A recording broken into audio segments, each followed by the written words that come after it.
Hello everyone. आज हम आप सभी के लिए समीक्षा अधिकारी सहायक समीक्षा अधिकारी का एक इतिहास का प्रैक्टिस सेट लेकर आए हैं। इस क्वेश्चन पेपर में ज़्यादातर प्रश्न आए हुए हैं, यूपीपीसीएस में पूछे गए हैं, समीक्षा अधिकारी में पूछे गए हैं। इनका स्तर देखिए, अच्छा स्तर है और इन क्वेश्चन के आधार पर ही आप तैयारी अच्छे से करें। पहला प्रश्न देखते हैं, कौन सुमेलित नहीं है। ठीक है, एक तरफ यात्री दिया है, एक तरफ देश दिया है और पूछा गया है कौन सुमेलित नहीं है। तो इब्न बतूता के सामने मोरक्को दिया है, ये बिल्कुल सही है।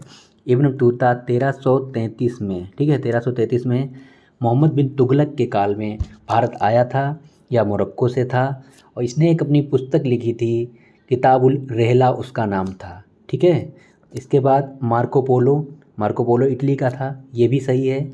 मार्को पोलो 1288 से 1298 के बीच में दक्षिण भारत में आया था। ठीक है, दक्षिण भारत में पांड्य साम्राज्य के समय में भारत आया था मार्को पोलो। ठीक है, तो ये भी सही था। इसके बाद अब्दुल रज्जाक तुर्की लिखा है, यही गलत है। ठीक है, आंसर होगा यही, अब्दुल रज्जाक तुर्की का नहीं, अब्दुल रज्जाक फारस का था। ठीक है, फारस का था, फारसी था अब्दुल रज्जाक। और ये 1443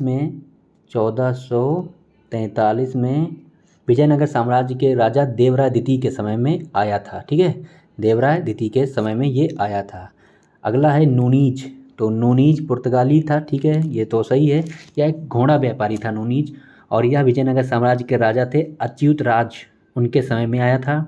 नूनीज ने एक पुस्तक लिखी है, क्रॉनिकल ऑफ फरनास नूनीज। ठीक है, तो बाकी सब सही हैं और अब्दुल रज्जाक आंसर है हमारा, क्योंकि अब्दुल रज्जाक तुर्की से नहीं, अब्दुल रज्जाक फारस से आया था। ओके, अगला प्रश्न फिर से है, कौन सा मिलान गलत है। इस तरीके के प्रश्न बहुत आते हैं, कौन सा मिलान गलत है। एक तरफ अभिलेख हैं, एक तरफ शासक हैं। ठीक है, नासिक गौतमीपुत्र, ठीक है, गौतमीपुत्र सतकर्णी है, ये पूरा होता है, तो नासिक इनका था, सही है।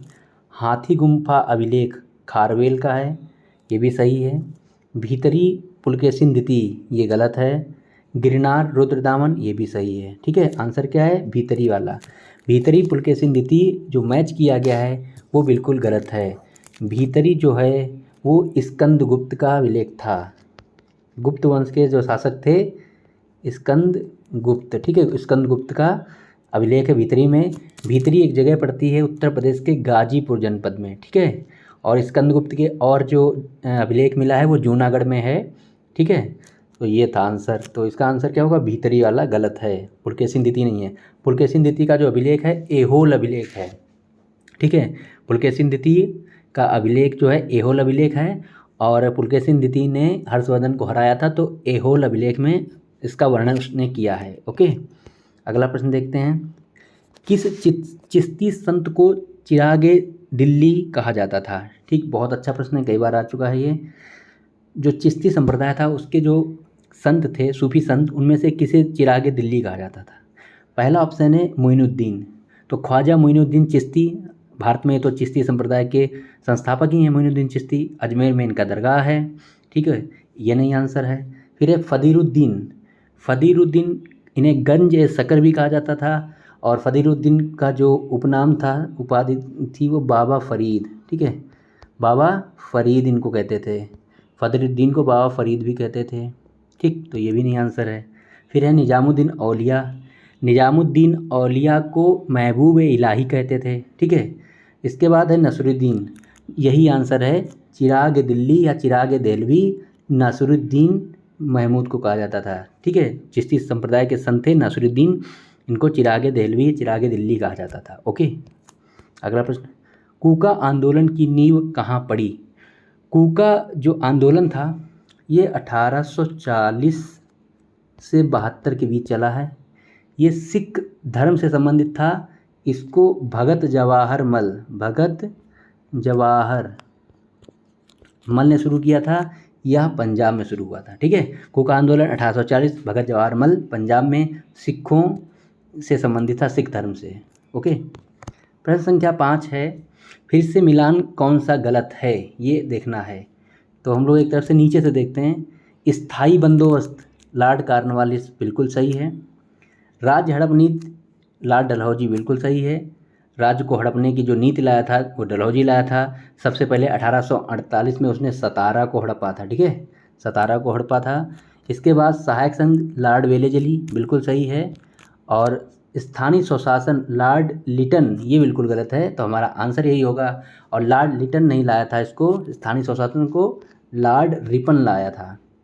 सबसे प्रसिद्ध, सबसे अच्छा कोई अगर गवर्नर था भारत का तो लॉर्ड रिपन था। उसके समय में ही नियमित जनगणना शुरू हुई थी 1881 में, और स्थानीय स्वशासन की शुरुआत इसने की थी 1882 में। ओके, चलिए अगली प्रश्न की तरफ चलते हैं। विक्रमशिला बिहार की स्थापना किसने की थी? विक्रमशिला बिहार की स्थापना की थी धर्मपाल ने, ठीक है। ये सभी पाल वंश के राजा थे। पाल वंश की स्थापना गोपाल ने की थी, और पाल वंश का जो क्षेत्र था वो पश्चिम बंगाल में फैला था, ठीक है। चलिए अगला प्रश्न देखते हैं, 7 नंबर। बहुत ही अच्छा प्रश्न है। इसी तरीके के प्रश्न आते हैं ज़्यादातर घटनाओं का सीरियल लगाने वाले। निम्नलिखित घटनाओं में से सबसे अंत में कौन सी घटित हुई है? आपके सामने घटनाएं लिखी हैं, इनमें से सबसे अंत में कौन घटित हुई है? गांधी इरविन समझौता, पूना पैक्ट, नेहरू रिपोर्ट और साइमन कमीशन का भारत आना, ठीक है। तो गांधी इरविन समझौता जो हुआ है 1931 में, पूना समझौता 1932, नेहरू रिपोर्ट आई थी 28 में, और साइमन कमीशन 1927 में बना था, 28 में आया था, और 30 में इसने रिपोर्ट दी थी, तो साइमन कमीशन भी 28 हो गया। तो सबसे अंत में क्या हुआ? पूना समझौता 1932, ठीक है। सारे ईयर आप याद कर लें अच्छे से, आधुनिक इतिहास के बहुत इंपॉर्टेंट हैं। अगला प्रश्न है, निम्न में से कौन आज़ाद हिंद फौज से नहीं जुड़ा था? आज़ाद हिंद फौज जो थी कैप्टन मोहन सिंह के दिमाग की उपज थी, उसमें फिर आगे सुभाष चंद्र बोस जी ने अपना पूरा योगदान दिया। इसमें जो लोग थे वो मेजर शहनवाज खान थे, इसमें कर्नल प्रेम कुमार सहगल थे, कर्नल शौकत अली मलिक इसमें थे, मेजर करतार सिंह इससे नहीं जुड़े थे। करतार सिंह सराभा ये थे, ये गदर पार्टी से जुड़े हुए थे, ठीक है। और 19 साल की ही उम्र में इनका निधन हो गया था, इनको जेल में डाल दिया गया था, लाहौर जेल में, ठीक है। अगला प्रश्न, दीवान ए अमीर कोही की स्थापना किस शासक ने की थी? एक अच्छा प्रश्न है। दीवान ए अमीर कोही एक विभाग था, कृषि विभाग, ठीक है, कृषि विभाग था ये, और इसको बनाया था मोहम्मद बिन तुगलक ने, ठीक है। मोहम्मद बिन तुगलक ने दीवान ए अमीर कोही की स्थापना की थी। मोहम्मद बिन तुगलक ने सांकेतिक मुद्रा का चलन शुरू किया था, असफल रही थी उसकी ये नीति। इसने दिल्ली की राजधानी दिल्ली से दौलताबाद की थी, ये भी उसकी नीति असफल रही थी, ठीक है। अगला प्रश्न, सुभाष चंद्र बोस के राजनीतिक गुरु कौन थे? ये भी प्रश्न कई बार आया, थोड़ा सा सिंपल है। जो हमारे नेताजी सुभाष चंद्र बोस थे, इनके राजनीतिक गुरु कौन थे? तो इनके राजनीतिक गुरु थे CR दास, ठीक है, CR दास, चित्तरंजन दास, ओके, चित्तरंजन दास इनके राजनीतिक गुरु थे। कौन सा मिलान गलत है? फिर से एक तरफ समाचार पत्र हैं और एक तरफ संपादक हैं, और कौन सा गलत है ये आपको पूछा गया है। तो ऐसे प्रश्नों को सॉल्व करने के लिए सबसे पहले जो आपको याद होता है उसको आप पहले टिक किया करिए। सबसे पहले हमें याद है कि यंग इंडिया महात्मा गांधी का था। यंग इंडिया महात्मा गांधी जी ने शुरू किया था 1919 में, ये अंग्रेजी में था। केसरी बाल गंगाधर तिलक जी का था, 1881 में इन्होंने इसको निकाला था, और मराठी भाषा में था। और मीरातुल अखबार राजा राम मोहन राय जी का था। मीरातुल अखबार जो था 1882 में इन्होंने निकाला था, और ये फारसी भाषा में था। बचा एक, तो वो आपको नहीं पता, वही आंसर हमारा होगा। समाचार दर्पण T आर्मस्ट्रांग का नहीं था।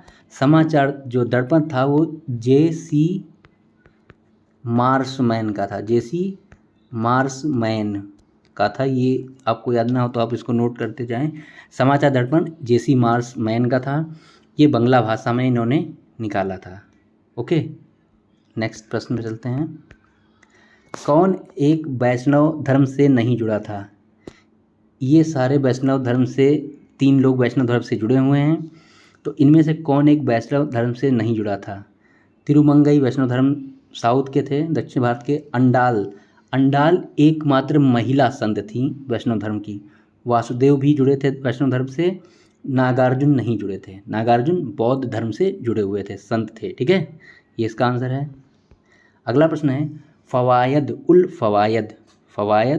फवाद पुस्तक के लेखक कौन हैं? फ़वायद उल फ़वाद पुस्तक के लेखक कौन हैं?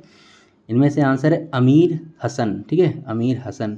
अमीर हसन को भारत का सादी कहा जाता है, भारत का सादी कहा जाता है अमीर हसन को, और इसने फ़वायद उल फ़वाद पुस्तक की रचना की है।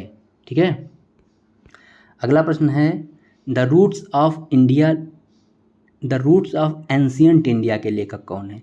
The roots of ancient India के लेखक कौन है? ये प्रश्न आया था पीसीएस में, आप सीधे इसको याद कर लें। W Fairservis, W Fairservis the roots of ancient India के लेखक हैं। ओके, फिर देखते हैं विंध्य क्षेत्र के किस शिलाश्रय से सर्वाधिक मानव कंकाल मिले? ठीक, ये प्राचीन इतिहास का प्रश्न है। विंध्य क्षेत्र के किस शिलाश्रय से सर्वाधिक मानव कंकाल मिले हैं? तो इसका आंसर है लेखैया।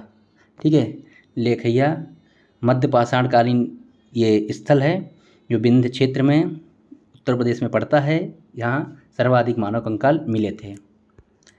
कृष्णदेव राय ने किस नगर की स्थापना की? अगला प्रश्न है कृष्णदेव राय ने किस नगर की स्थापना की?